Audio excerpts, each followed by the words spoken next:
Welcome back to another week of Indo GAA, where we look back on another cracking weekend of football and hurling action. Delighted to be joined first by John Mullane, who is preparing his Lenten vows, I believe. John, what are you giving up for Lent over the next 40 days? Yeah, I suppose, look, I'm going to try my best to give up the crisps, O'Donnell's crisps. I've been trying my very best to cut back since Christmas time, but I like a pack of O'Donnell's salt and vinegar crisps, so... yeah, and I have Father Pat Fitzgerald on speed dial tomorrow now for the call over for the Ashes. So won't get the mass tomorrow, but I'd always call over the Father Pat for the Ashes. So yeah, that's. We'll have the pancakes tonight, and then we'll give Father Pat a ring tomorrow. You know, we actually had the pancakes in the office here. I had two, but they're long gone. I don't like any toppings, anything like that. Just nice and plain. Get them into you. But Jesus, Verney, there looks like there's a bit of Nutella on that on that plane. Are you telling lies? I wouldn't mind a bit of Nutella on it. But just on the hurling action over the weekend, Mull, we have to start in the Gaelic grounds. It was real fast and furious, wasn't it? It was typical Limerick, Clare stuff. Nice little bit of controversy thrown in as well, but a huge win for Clare. Real backs to the wall stuff, and an important performance and an important win for them. Even if they don't stay up in Division 1, that could be the sort of win that could kickstart the season. Yeah, absolutely. And I suppose, look, you know, coming off the back of 3 defeats, I mean, what better way to give, you know, the team or the team as a whole a lift to go into your rivals and to pick up a win like that. Like, I mean, the value in that alone is massive going forward for this Clare team, and particularly off the back of all the talk last week of surrounding Shane O'Donnell. You know what direction Clare are going to go over the course of the next couple of weeks, going into the championship without, like, let's be honest about it, without probably the most consistent player over the course of the last 3 to 4 weeks. And I think it was just perfect for Clare to go in last Sunday and to pick up the win. And, you know, I think the bounce that they'll get off of this will be massive. And I think as a whole, the league, you know, that's what I love about this league, albeit, you know, the top 2 went to the final. But, you know, each week a team could be, after losing 2 games, and, you know, they need a bit of an all-confidence booster win. And now this weekend, you have the Cats who who are going into that avenue of trying to pick up a win this weekend to get them back on track. And, you know, Wexford the previous week, who would have foreseen that coming against Clare? And, you know, all of a sudden now, you know, instead of it all being doom and gloom, you know, a massive win that can give you massive confidence, and it can drive you on even more going forward for the rest of the league, and particularly into the championship. And I think Brian Lohan will be delighted the way they went about their business last Sunday, and particularly when Limerick came with a surge in that second half, they were able to withstand that surge, top up with the goal, and drive on in that second half. And albeit, you know, it probably wasn't, you know, typical Limerick Clare that we've seen in typical Limerick Clare fixture that we've seen in the past, where, you know, it's high scoring. But I thoroughly enjoyed it last week, and, you know, you can throw in the bit of the Mullane near the end, and, you know, we kind of had 1 or 2 incidents that kind of, you know, there's an awful lot of talk in the aftermath. Should have been a sending off or shouldn't have been a sending off. And I suppose then, you know, Dermot Burns picked up the red card. But yeah, it sets it up nicely for when both those sides meet in the Munster Championship, Michael. What did you make of the Mullane one at the end? It was a mad one. Like, from Burns' point of view, it was a foul on Kelly initially and probably a yellow. But I'm not being smart at you. If you have 5 lads coming at you, like he had, you're not going to just sit there and stand there and take it either. And he did. It wasn't like he was swinging, throwing haymakers. I thought he was kind of half defending himself. And Adam Hogan is getting away with murder, in my view, in this, because he was right in on top of Burns now. He's such a fiery player. But like, there was 5 Clare lads on 1 Limerick player at one stage there. I don't know if Dermot Burns did much wrong, being honest with you. Yeah, and look. It's very easy to say, you know, we need to cut out this or we need to cut out that. But when you're in the moment, and as you just touched on there, if you 4 or 5 bodies coming and it's, you know, emotions are high, it's helter-skelter, you can get drawn into that type of stuff, and you can lose the run of yourself, and there's no better man to say that. I've been in many a scenario like that where you just lose the run of yourself, and instances like what played out can play out, and you reflect in the aftermath and you say, "Oh Jesus, shit! I shouldn't have probably reacted the way I should have." And you kind of, when you look back at the, it playing out again on the recording of the match, you kind of say, "Oh, I probably should have done this, or I should have done that an awful lot better." But when you're there and it plays out, and you just touched on, you go in now. Obviously, he mistimes the tackle, but then again, if emotions are running high and you 3 or 4 of the opposing players coming at you, your natural reaction is just, your natural instinct is to react. And unfortunately for him, he reacted. Did he land any punches? But look, when you look back on it, I don't think he can have any qualms that it possibly deserved a red card, Yeah, I thought he was a bit unlucky now, to be honest with you, but I can guarantee you one thing.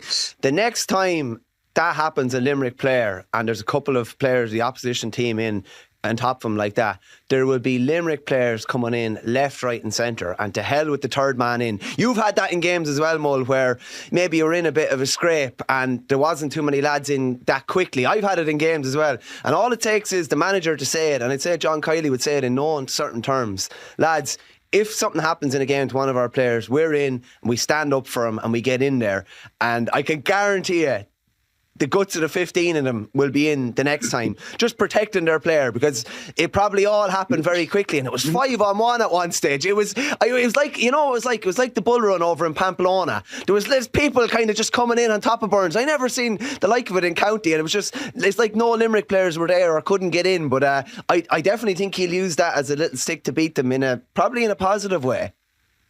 Yeah, well, look, to be fair, I think the majority of his clubmen in Patrick's Wellmen were in, Keane Lynch, Galan were in, but I suppose they weren't going in, I suppose at the same time, they were kind of watching themselves as well in regards, I'm not going to overcommit and start throwing punches myself, because, obviously you're looking on then, you're saying, well, look, we don't want to be, whatever we're down to 14 men, 13 men, is just a total no-go. And I think over the course of the last couple of weekends, Michael, I think what managers are going to be banging the drum coming into this championship now, and there's going to be a real focus.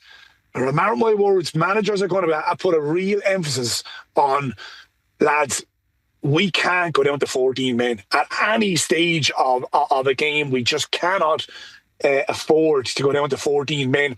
And the stats tell that you can't go down to 14 men now, Verney, because you go back to last year's championship, all right? I think there was 7-8 sendings off in last year's championship. Out of the 7 or 8 lads that were sent off in last year's championship, how many teams that went down to 14 men pushed on and won the game? I'm going to throw it back to you. Very few. Chris Nolan was sent off and Carlow were beaten. Keane Byrne was sent off, in fairness, and Wexford won actually that day. I'd say that's the only one, Mull.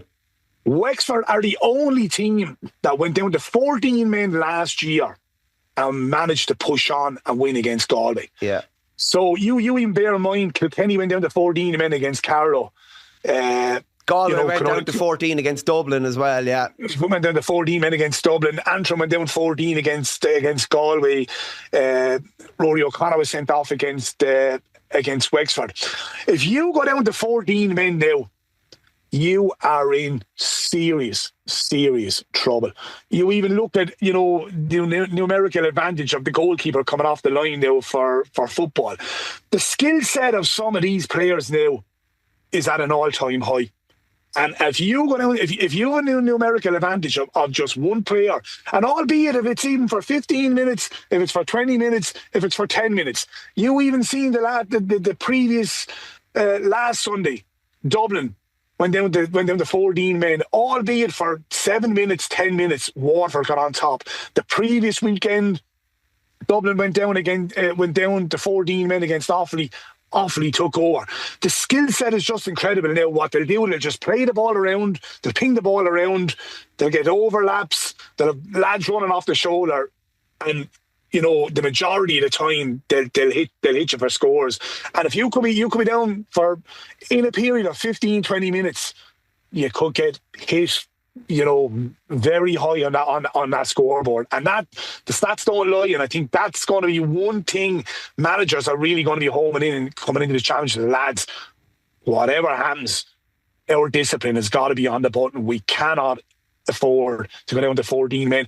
And you're even seeing it, and I'm not naming names, you're even seeing it with some players now. They know the value of having an extra man on the field. If a team goes down to 14 men, and if there's any incident, they're in straight away to the referee, they're roaring, that's a red card, that's a yellow card, he has to go.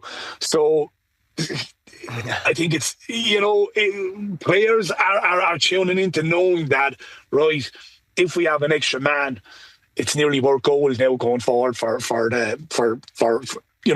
going forward in for the rest of the match, for whatever length of time that plays out, I reckon you might be referring to the Tony Kelly incident just before half time when you talk about some players coming in. He was probably lucky. Something I'm going to throw at you, Mull.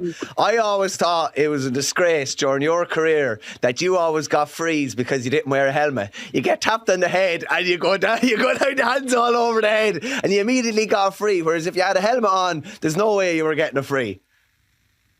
Well, look, I suppose, it's the media contact. If you got hit above the eye, or if you got a clip across the ear, and it's supposed when it's the expression on a face as well. And I suppose, look, that was evident last week where I think Tony came in. He was late coming in with the flick. And it was only kind of when Adam English went down and, blood started streaming out, kind of go, oh. I thought he was a definite red, Mull, when I saw the blood, because it usually is. And I think probably what saved him, to be fair, is that, he's Tony Kelly, that he's a clean hurler. He's not a dirty hurler.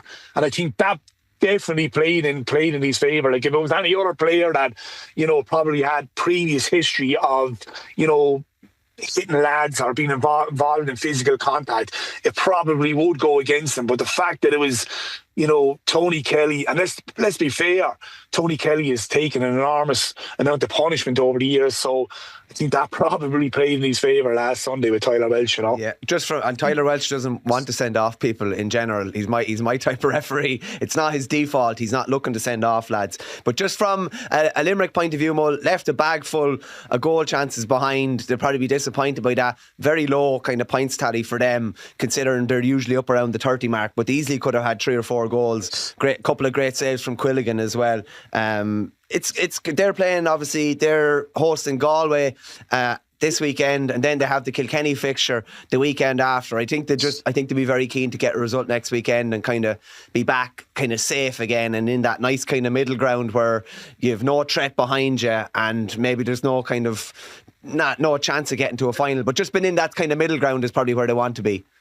They're on 3 points at the moment. They're to be Tipperary, drew a Cork. So would you be thinking maybe possibly one win would secure Division 1A status for 20? Would 5 points would nearly secure unless Clare end up winning their last 2 games and end up on 6, and they've or even if Clare end up on 5 and Limerick were on 5, they'd have a positive head-to-head with them. So that's something they probably need to be. I think they'll take a lot of messing out this weekend and really go for a result this weekend. Yeah, so do I. But interesting enough, in the aftermath of the match was Kylie's interview. Obviously, they've got to be smart in how they approach the next 3 weekends. And interesting enough, he said, they'll be wise. They'll be wise with the load of their players. So I would imagine, you won't see every player out over the course of the next three weekends, because if you pick up an injury now, you're going into dangerous territory. If you pick up an injury now, I mean, we're going into that kind of period now where you're probably 4 or 5 weeks out in championship, and if you do pick up an injury, you could be in trouble, coming into the start of the Munster Championship. And, I think they have a clean bill of health, bar 1 or 2 niggles here and there. I think they will be strong over the course of the next 3 weekends, but I think they will definitely rotate their panel, and I think they will put huge emphasis on this Saturday against Galway. And look, it's a great test for Galway to see where Galway are really at now, coming into this Saturday night against a Limerick team who are going to be sore after that defeat against Clare. Yeah, 100%. Mull, just the game in Páirc Uí Chaoimh on Saturday. Obviously, Cork got a 3-point win, I think it was, in the wind-up. Just obviously would offer our deepest condolences to the Ryan family on the tragic passing of Ray. And I honestly don't know how Pat Ryan mustered the strength to stand on the sideline and even do the interviews. It's incredible, really. Look, I seen firsthand. I didn't really kind of know Pat Ryan now, but I mean, as you know, I'm very, very friendly with Duck O'Rourke, and Duck and Pat are really, really close. And I only kind of briefly kind of got to know Pat within the last couple of months, particularly with trying to organise the Crowder Daily was trying to organise the fundraising match for Brian Greene and Waterford Hospice. And I tell you, I couldn't speak so highly of him. He couldn't. Anything we asked for, he was just there on hand. Yep, no bother, lads. Whatever you need, he's just even just within the last couple of weeks or the last couple of months, trying to get things done. He just comes across to me as he's just an all-round good guy, like a real good guy. And he's after having it tough, I suppose, with his health, and now, to have this on top of him. And I'm a firm believer, Michael, that, it swings and roundabouts. And I firmly believe that, I firmly believe in life that good things should happen to good people. And I think, I just have a funny feeling, I think it'll go full cycle. And I think Pat Ryan will be rewarded. I honestly do, because he's doing a remarkable job with Cork, and see firsthand what he done Saturday night. I mean, he was just thinking of the players. He was thinking of the Cork public as a whole. He was thinking of the trying to get back on the bus and drive the bus again, and to come out, it's massive testament to him, the way he conducted himself Saturday night, and how his team just rewarded him with such a good performance, and got the win. And yeah, I'll be straight up to Michael. Waterford didn't win the All-Ireland this year. I'd love to see Pat Ryan win the All-Ireland, because he's just a good guy, and I think the Cork public, I think they'll rally around him, and they know he's a good guy, and they have a real good person over their senior hurling team at the moment. I just thought, even after the All-Ireland last year, how he conducted himself, even with that, what was probably like a certain free at the end to level it up or whatever, he conducted himself unbelievably well. He's so gracious and kind of humble as well. But just on the action on the pitch, Mull, it's fair to say Dermot Healy fairly announced himself. He's not in the long grass, or he's not waiting to explode. This lad absolutely exploded the other night. 1-5 from play, unbelievably athletic, so accurate, breaking lines. He was absolutely superb. Wow, he was. You nailed it there. I mean, I seen glimpses of him playing in the Fitzgibbon. And then when he came on against Tipperary the previous week, and I said, boy, I'd like to see an awful lot more of this lad. And, to go in Saturday night and to score 1-5 off of David Blanchfield. And, he was just leaving fellas for dead, and for such a big lad. And I think this lad now could develop into, I wouldn't say a monster, but he could turn into a big kind of machine of a player, and he could be so flexible, so versatile. You could play him, in the inside line. You could play him, half forward, but he was just leaving fellas for dead, Michael. And I was only talking to Tom Kenny there at half time and having a cup of tea while I was doing the radio, and he was telling me that this lad, he done athletics the whole way up.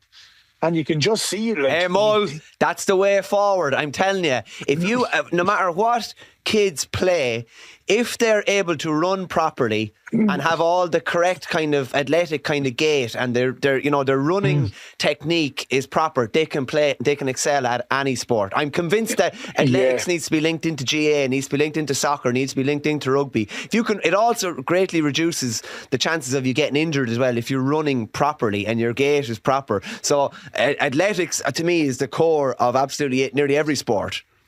Yeah, and look, it's when you consider the investment from county boards in regards S&C and pumping nutrition and pumping into everything, it's probably one field that probably could be tapped into, and maybe looking at getting someone part-time, or someone in that field that will come on board, which are development team. Now, look, I'm sure they are, but like, you even go through the club scene, how many young lads today or young girls today that have the wrong technique in trying to run properly. Mull, do you ever see people running on the roads? I'd be driving a good bit with work and stuff like that, and I'd see people running on the roads, and I'm like, oh my God, the damage you're doing to yourself. You're out doing the right thing and trying to, but like, you just see the technique is all off. The arms are going across the body. They're not lifting.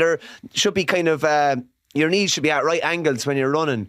And it's just like, it's the same with athletes now and hurlers. If you're not running properly, you might get away with it for now, but it'll eventually kind of catch up. I actually think it's the core of everything to make sure that you're running properly. It will greatly kind of further your career. It will your career will go on longer. You're likely to be more injury free as well. I think it's huge. Well, and particularly now, like, I'm not just saying it because I was fast, and my game was based on speed. But hey, Mull, I can attest for that. I can attest for how fast you are. I can tell you that. And your buddies keep reminding you of that, don't they? Yeah. Mull, that's 2008, and I'm still hearing about it. I'm telling you. Sorry for that, Verney. Mull, you can keep your sorries to yourself. We had a therapy session last year, me, you and Eddie, and I said about how mentally scarred I was, and all I saw was tumbleweed in the van. I never heard a word from the van, so you can keep your sympathies to yourself. Yeah, and you got moved off me, and then you'd go over and on the own Kelly, wasn't it? Yeah. Jesus, but no, but the modern game now is all based on athleticism now. Obviously, you have the big bulky lads, but it's all based on being able to cover the ground, get around the pitch, and based on speed. And you're 100% right. I just think it's definitely an avenue that can be tapped into going forward. Yeah, 100%. The other Division 1A game, Mull, a good win for Galway in the just going back to that Cork Kilkenny match. One change in that match, which was massive, was Paddy Deegan and Billy Ryan were getting an enormous amount of joy down that side of the pitch. And one change that really changed the tone of the match was moving Shane Barrett out onto Paddy Deegan, because Deegan was getting an enormous amount of joy going up that side of the field, and his runs weren't being tracked. And I think Declan Dolan was kind of struggling with his knee, and Deegan was getting an enormous amount of joy. And the movement of Shane Barrett over into that wing totally negated his influence. And I think one thing that's not picked up on the TV screens, Michael, and it's a big part. It's had to come big into hurling now. It's massive in football, is tracking the runners. And I even seen in Welsh Power the weekend where players now nearly have to have eyes in the back of their head, where if a wing back takes off or a corner back takes off, if you don't track or you're not tuned in, you're going to get punished. And that was even evident the previous week up in Croke Park, the Dubs against Offaly, where Offaly for the best part of 35 minutes, 37 minutes, totally weren't tuned in at all. And whatever was said at half-time in that match, they got the grips of it, they pushed up and they tracked the runs. And I just think even going forward, I even watched Hoggy. Hoggy was on, who was marking? Butler.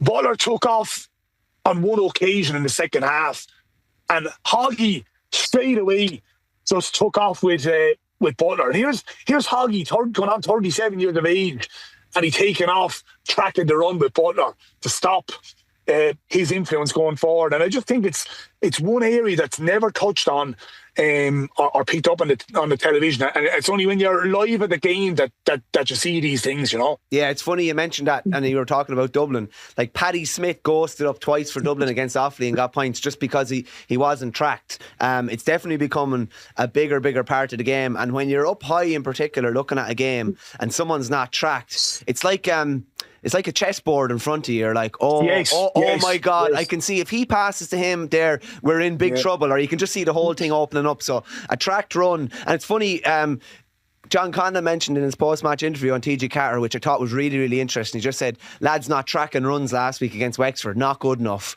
And there was boys tracking runs left, right and centre the other day. It's kind of a mentality thing as well, to be honest with you. The other result, obviously, Galway got a good result against Wexford. Wexford still very, very competitive, beaten by 2 on home soil. Kind of looks like they're getting back close to where they want to be come the Leinster Championship. And like the great thing about this league as well, Money, just going to focus on 1B here for a minute. Like 1B's as interesting nearly as 1A, isn't it? Well, I suppose up to last weekend it was, but I think that result now between Waterford and Dublin kind of, you know, you're kind of looking now how the permutations are going to play out over the course of the next couple of weeks. And I think Waterford, after a shaky start against Carlow, now it's in their hands now. They go up to Westmeath the weekend. Offaly come to Dungarvan on the last weekend, and that game could possibly be a dead rubber for Offaly, because the two teams could possibly meet in the league final. So I think after last weekend, the Dubs are probably more or less nearly effectively gone, because Offaly have them on the head-to-head and Waterford have them on the head-to-head. And I think we're looking then at how Carlow are going to possibly get on against Dublin up in Parnell Park. And look, I think the Dubs will be eager to probably to beat Carlow, because as we just touched on with Clare, the last thing Carlow will want, or the last thing Dublin will want going into the championship is picking up 3 defeats in a row. But from a Dublin point of view, I think they'll be asking the question the last 2 weekends, how did we lose both games? Because they were in control against Offaly and they were in control against Waterford. And I just go back to it, the sending off of Conor Burke, the sending off of Cian O'Sullivan. And they sending off in the previous game against Dublin as well. O'Korean got sent off as well. So like that is an issue now. It is an issue, and it's after costing them big time in this league campaign. Because let's be honest about it, for I wouldn't say large parts of the match last weekend, but I think they were in control of that match, of their own destiny last weekend. And even when Cian O'Sullivan got the goal last Sunday, you know, I was at the match, I was saying, right, Jesus, that's it. And next thing, Waterford tagged on a score, they tagged on another score, and then Cian O'Sullivan got sent off. And then you're saying, oh, this could be an interesting 7-8 minutes. Squeaky bum time, Mull. Squeaky bum time, and that's what it is. And to be fair to Waterford, the crowd got behind them, and it had that kind of, you know, championship feel about it, you know, the last 10-15 minutes. And you know, things were getting a bit excited on the sideline. And to be fair to Waterford, they came up trumps with the scores near the end. And great credit to Stephen Bennett. I thought Stephen Bennett was magnificent. Patrick Curran, the two Dungarvan lads, when they came on, really made a difference. Dara Lyons, Patrick Curran. I can't understand how Patrick Curran is possibly not getting more game time. But that's kind of been a common theme for about 5 years, Mull. Like, geez, I think he's a very good player. And look, he's still only 28 years of age. Like, you know, he's, you know, coming into his peak years now. Like, and a class player, like, and if you gave him a ball, he'll put the ball over the bar, or he'll raise the green flag, and even to take on the leadership, to go around his man, to give himself that little split second to get the shot off, and a great finish, but a great pass by Bennett. Barron came up with a massive score. You look at the previous games. Barron was superb in the previous games, and he was probably, people say, he didn't have a big influence on the game last Sunday, but I disagree. He was just industrious. He was throwing himself out there, and came up with a massive score. So he's in great form. Stephen Bennett's in great form. Patrick Curran did excellent. Come on, great to see Desi. Great to see Prunty back at the back. Mark Fitzgerald. I mean, I'm delighted to see him out around the half back line. When Tadhg de Burca comes back, he'll probably go onto the wing. And he's year. I honestly think Mark Fitzgerald is year 6 for the next decade when de Burca finishes up. Yeah, I'd agree with you, but not now. I think de Burca just naturally he'll fall in, and he'll sit in at 6. And even young Conor Ryan from Roe He's really starting to put his hand up too, and really have to physically develop. And Ira Daly cried off injury before the match in Cork Daly. And I was just going through the team with a couple of the lads on the group last night, and texting back and saying, like, what potentially could be the Waterford 15, and even when Austin comes back, and they're going to have a strong 15 when everyone's available, and they'll even have a strong 4 or 5 players, 5-6 players to call upon. So I won't be ruling out yet, and I'll tell you, when they have everyone back, albeit they're missing Caleb Lyons, they're missing Jack Fagan, and they're missing Montgomery, there's still going to be a match for anyone come the summer, Michael, and whoever happens to beat Waterford or come up against them, they're going to have to perform to beat them, Yeah, no, I'd agree with you. They've kind of ridden out the storm as well at this stage, because there was a bit of a storm around the Carlow game, but they've got players back on the pitch. They're in a good spot. That was a huge game. I just think that breathes life into Waterford now. All of a sudden now you're looking, whoa, it's all opened up for us now to get back up to 1A and get to a final. It's all, you know what I mean? Yeah, it's perfect, because I tell you why. I mean, we should go up to Westmeath and look after business. Then you'd be thinking Offaly at home. There'll be Dungarvan. There'll be probably 5,500, 6,000 people at that. I think it's a Saturday evening game under lights. There'll be a massive crowd, and I just think it's perfect. Then if they were to overcome Offaly, they go into a league final. I think it's the league final in Croke Park this year, is it? Well, I think so. Yeah. So even going up, playing in a final, albeit it's technically Division 2 or 1B final, if they could go up to Croke Park and win a trophy up in Croke Park, and get inject a couple of more players back into the fold over the next couple of weeks, I just think it's perfect for them going into the Munster Championship. Yeah, just from an Offaly point of view, I didn't ever think it was going to be that pretty against Westmeath. They just needed to get a result. It was always going to be difficult coming back from the high of beating Dublin the previous week in Croke Park, but they did what they had to do, got a result. Antrim got a good result against Carlow as well. That kind of free at the end, that kind of gives them a bit of optimism as well. Yeah, I just looked at the highlights last night. I mean, Carlow will be absolutely kicking themselves to concede that goal near the end. But great credit to Antrim. I suppose, look, probably a bit of negative talks surrounding the setup the last couple of weeks. But, I mean, the way they finished that match shows you that, they're playing for the manager. Whatever was said in the aftermath of the Waterford defeat, it great credit has to go to the Antrim players and how they reacted last weekend. I mean, the easiest thing for those Antrim players, coming off the back of a couple of heavy defeats when they were 6-7 points down in that second half, 5 points down coming into the closing stages of the match, was to throw in the towel. They didn't. They kept going to the end. And they got rewarded. And even looking at their setup, it looked like they were after committing more bodies forward against Carlow, in contrast to previous weeks against Offaly and Waterford. So that's probably something to keep an eye on. And I don't know, maybe there might have been some of the players might have approached Davy and said, "Look, we want to change it up. We want to go at it a bit more." Because I do know when he was when Waterford were struggling last year, there was a couple of players went to Davy and said, look, Davy, we want to just go, be more attack minded. And I wouldn't be at all bit surprised, just the way the structure was last weekend, that maybe something like that could have played out where the Antrim players said, well, look, we want to just kind of keep it simple. We want to play to our strengths and we want to have it go. And we don't want to be getting bogged down with, I wouldn't say stupid tactics, but tactics that don't agree with us, Yeah, well, it definitely had a very good effect on Waterford last year. They looked like they were kind of a completely different team. It seemed to revolutionise them. So you definitely wouldn't be writing Antrim off, especially how competitive they have been on the last 3 or 4 years. Mull, thanks a million for joining us. You've given your Lenten vow to all the listeners and viewers here. So we'll have an update on the O'Donnell's Chris and see how you're going in 7 days' time or 2 weeks' time, all right?